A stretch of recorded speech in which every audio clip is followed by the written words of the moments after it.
One of the most powerful principles of reality, which has the power to completely transform our lives forever, is the mirror principle.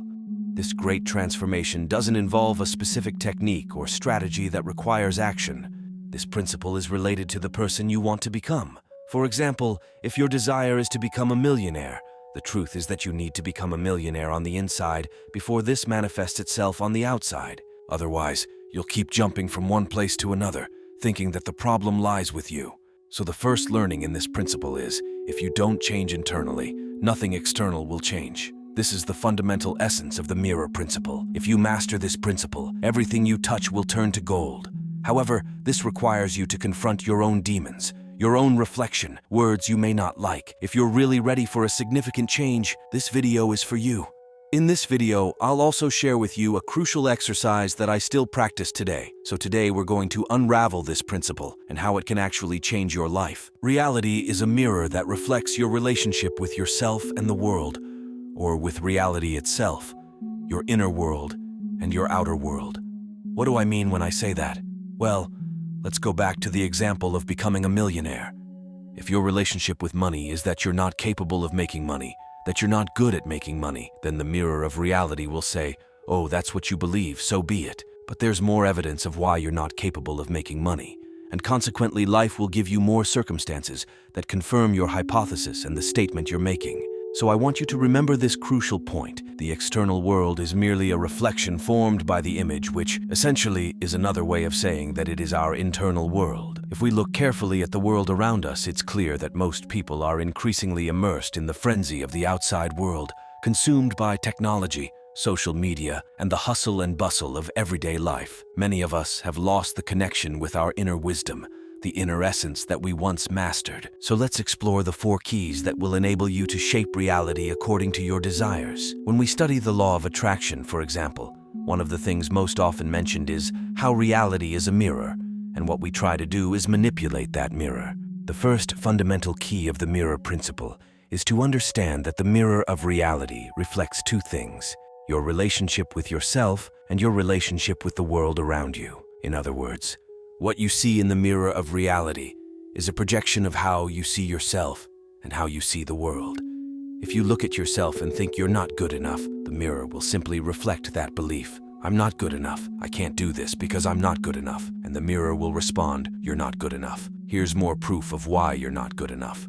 The reflection is based on the messages you send to the mirror of reality. The mirror of reality is, in a way, like a loyal friend who is always willing to validate what you believe. So instead of trying to directly manipulate the reflected image, we must learn to transform the image we project in front of the mirror. This is similar to the act of influencing someone. When we say directly to someone, don't do that, the likelihood of them doing exactly what has been forbidden is high. However, if we choose to motivate and inspire, presenting persuasive reasons to avoid certain actions and explaining the potential negative impacts, the person will feel more inclined to listen and accept our influence. So our goal is to influence our world indirectly. The mirror of reality simply intensifies what you say. It will always reflect what you hold to be true in your mind, both about yourself, your identity, and your worldview. Please remember that this is one of the most crucial keys.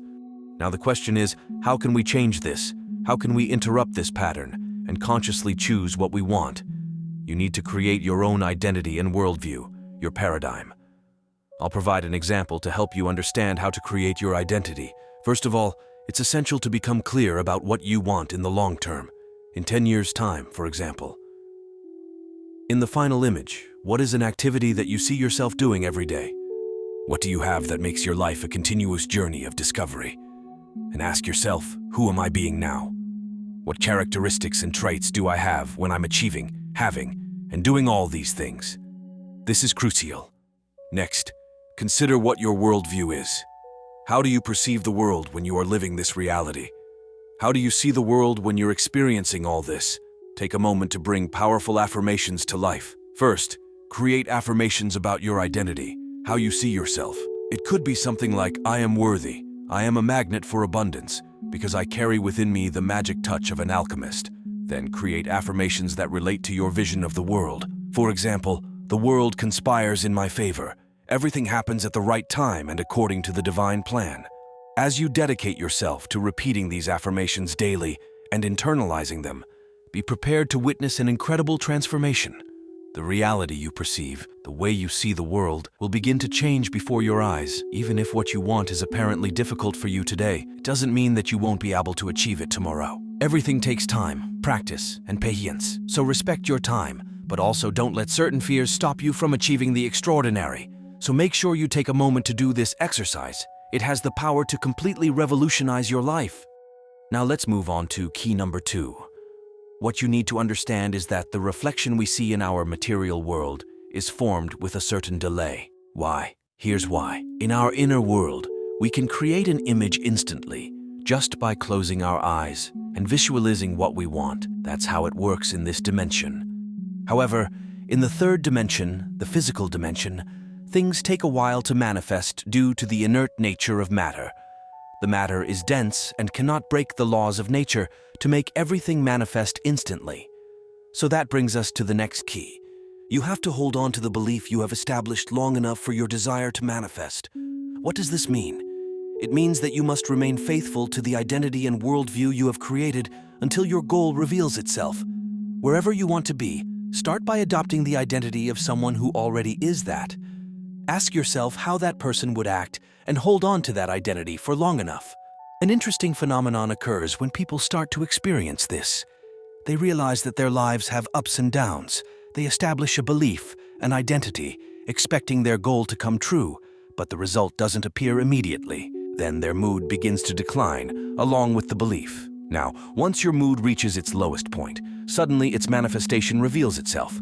However, when it manifests, it begins to reflect your previous negative attitude with a certain delay. Then what manifests begins to deteriorate again because it is simply reflecting how you feel. In this way, a kind of wave emerges, a cycle that occurs in your life and you can't escape it.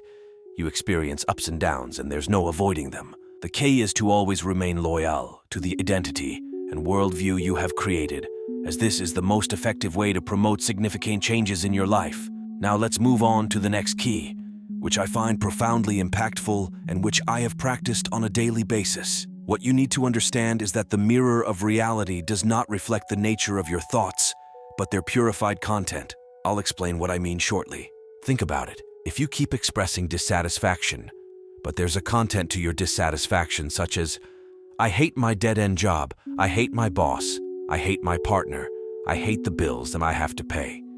The mirror doesn't reflect the hate in itself, but reflects the specific content of your hate. For example, I hate the bills. As a result, you get more bills. I hate my job, and more situations will arise to increase your dissatisfaction with work. This is exactly how it happens. The more you complain about what you don't have and what you don't want, this will continue to be reflected in your life, giving you more reasons to confirm your worldview and identity. This is the fundamental difference between a scarcity mentality and an abundance mentality. It's simply a question of seeing the glass as half full rather than half empty. The key to applying this in your life is simple.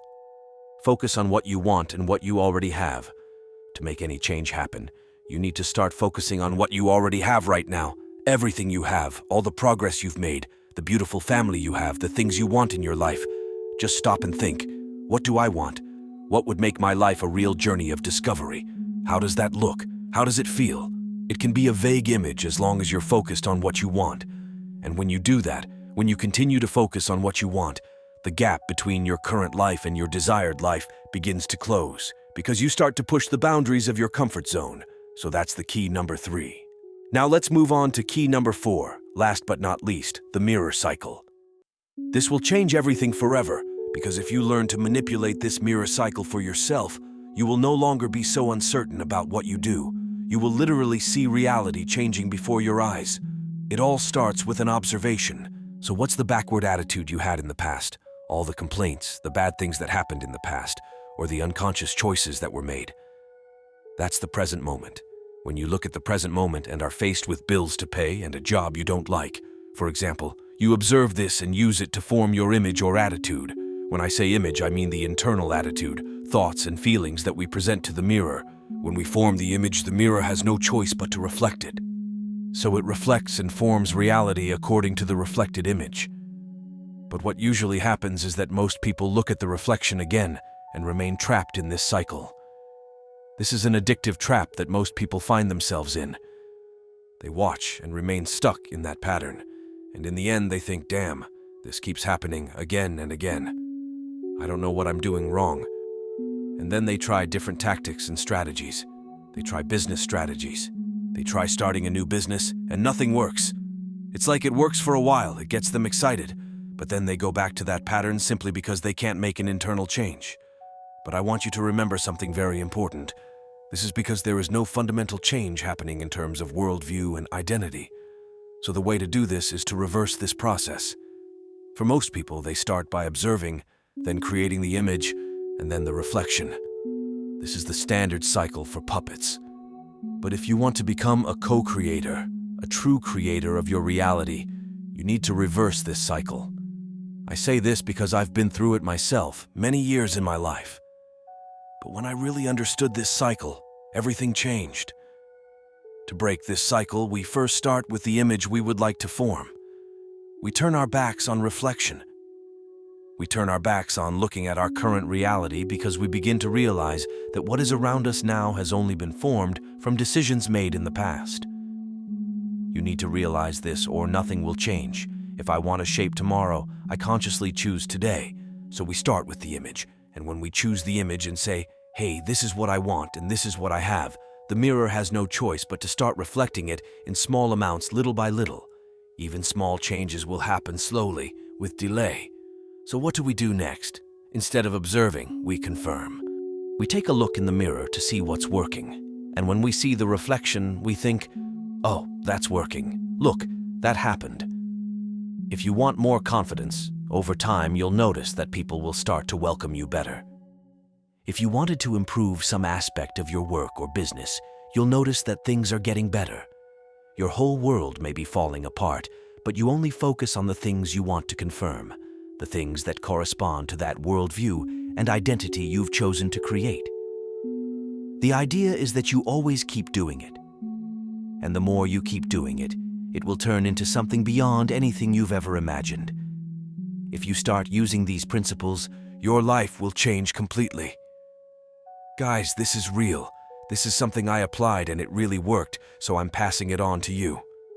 At the very beginning of my spiritual journey, I thought it was nonsense. But when I saw the results, it was insane. Things I wanted started to come to me even beyond what I had imagined. As we dive into the depths of the mirror of reality, we discover an inner power that we often overlook. What we see around us is, in fact, an echo of our beliefs, identity, and worldview. But the secret of transformation is, instead of just observing reality, we must shape our destiny with the image of who we want to be and what we want to achieve. As we form this new image, the mirror of reality responds with small changes, slowly transforming itself. The mirror of reality knows no limits. It only responds to what we offer it. Just like the alchemist who turns lead into gold, we can transmute our lives by adopting a mindset of abundance, focusing on what we have and what we want. Ultimately, our journey through the mirror of reality is a search for the truth within ourselves and a celebration of our ability to create, to innovate, to transcend. I hope that this knowledge will be the flame that guides you through life's journey, helping you to create the reality of your dreams. Thank you for embarking on this journey with me. If this video resonated with you, I invite you to like and subscribe to our channel. Share this video with others so they can benefit from this message. And don't forget to leave a comment below sharing your thoughts, reflections, and experiences. Thanks again for watching and for joining me. Take care and see you soon.